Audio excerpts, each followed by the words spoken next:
pessoal, eu sou a professora Carolina Fonseca e hoje estou aqui no Top Militar para fazer uma aula com 50 questões de literatura de acordo com o edital da ESA. Vamos bater todos os tópicos do edital da ESA em literatura com questões, para que você possa sistematizar todo o conteúdo e reforçar seus estudos. Vem comigo! Vamos lá! Bem, literatura... Opa, caiu garrafa de água. Daqui a pouco eu pego.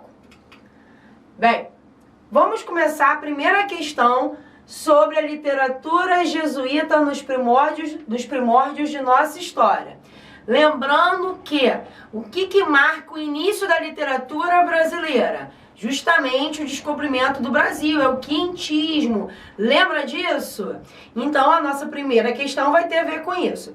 Vamos lembrar o seguinte, a literatura brasileira, ela é dividida em duas partes, lembram-se? A gente tem era colonial e depois temos a era nacional. E o que vai marcar a divisão dessas duas eras? É justamente a independência do Brasil, certo? Quando a gente fala em literatura jesuíta, a gente está falando daquela literatura que tinha a intenção de catequizar. Eram quando vinham os padres, os jesuítas de Portugal para catequizar os índios no Brasil. Então a gente está falando bem do iniciozinho da literatura brasileira. Bem aqui, ó, a partir de 1500. Quase que junto ali com o quintismo, com a literatura de informação, tá bom? E aí a questão pede o seguinte, nos primórdios de nossa história, o que tem a ver com a literatura jesuíta? Vamos ver as opções. Letra A. Tem grande valor informativo? Opa, olha só. Grande valor informativo é literatura de informação que aconteceu no mesmo período, mas não é literatura jesuíta. Literatura jesuíta tem a ver com a literatura de catequese, tá bom? Então não pode ser a A. Letra B. Marca a nossa maturação clássica? Não, por que não? Porque a gente está falando de um início de uma literatura que nem tem ainda uma produção literária, uma produção estética em si. A gente está falando dos primeiros documentos escritos no Brasil. A literatura de catequese, a literatura jesuíta, ela tem a intenção de catequizar os índios. Ela não tem nenhuma intenção ainda estética, literária em si. Então não pode ser marca de maturação clássica, não. Não pode ser letra B. Letra C. Visa a catequese do índio, a instrução do colono e sua assistência religiosa e moral? Opa, isso é verdade. A gente está falando de uma literatura que tem a intenção de catequizar os índios. Essa aqui tá certinha. Mas vamos conferir as opções seguintes. Está a serviço do poder real? Nada disso. Não está a serviço de poder real. Isso nem é discutido nesse momento. Tem fortes doses nacionalistas? Não, quem tem forte dose nacionalista vai ser lá no romantismo, depois da independência, quando a gente tem o primeiro movimento pós-independência do Brasil. Não tem nada a ver com literatura jesuíta. Então só pode ser a letra C. E vamos confirmar. Olha aqui o gabarito, letra C certinho. Percebeu? Pega o seu conhecimento teórico, aplica na prática, não tem como errar. Tá bom? Vamos para a questão 2. Deixa eu apagar aqui.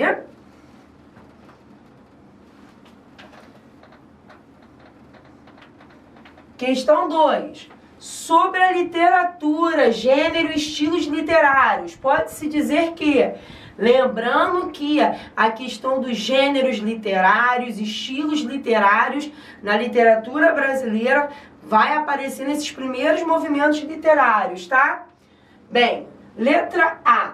Tanto no verso quanto na prosa pode haver poesia, isso é real? Pode ter poesia em textos em versos e em textos em prosa? Pode haver poesia sim. Falando poesia no sentido de contemplar o belo, no sentido da musicalidade. Pode haver? Pode. Essa opção está correta. Vamos ver as demais. Letra B. Todo momento histórico apresenta um conjunto de normas que caracteriza suas manifestações culturais, constituindo o estilo da época. Calma aí, vamos pensar o seguinte. Momento histórico apresenta um conjunto de normas. Normas, não. Quando a gente fala em manifestações culturais, a gente fala de literatura, não é um conjunto de normas. Então aqui tem uma explicação, uma definição errada, tá? Letra C. O texto literário é aquele que predominam a repetição da realidade, a linguagem linear e a unidade de sentido? Não. Pelo contrário, o texto literário é aquele texto ficcional, tá? Que não está a serviço da informação, da realidade. Então não pode ser a C, tá errada. Opa, a letra D. No gênero lírico, os elementos do mundo exterior predominam sobre os do mundo interior do eu poético. Lembra que o gênero, na literatura, a gente tem 3 tipos de gênero: lírico, épico e dramático. Lembra que o gênero lírico são os textos em versos? Então, olha só, como que o gênero lírico, se os elementos do mundo exterior predominam sobre os do mundo interior do eu poético? Nada a ver, não tem uma questão de predomínio de mundo, de elementos do mundo. Não é assim. A gente tem um eu lírico no gênero lírico e que não há um predomínio de temas, tá? A depender do autor, várias temáticas são abordadas. Então, essa daqui está errado. Gabarito é A. E vamos pensar no seguinte, vamos lembrar dos 3 gêneros literários.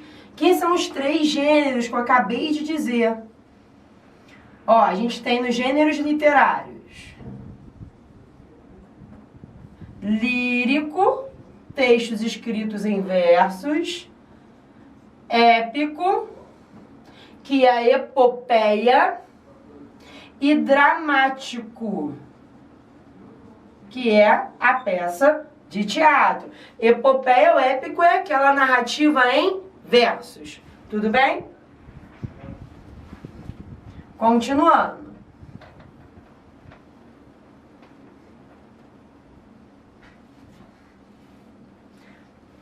Próximo. Questão 3. Epopeia é uma longa narrativa em versos, a gente acabou de ver isso, que ressalta os feitos de um herói, protagonista de fatos históricos ou maravilhosos, certo? A maior das epopeias da língua portuguesa é Os Lusíadas de Camões, em que o grande herói celebrado é... Vamos lembrar o seguinte, início da literatura portuguesa, ela se dá antes da brasileira.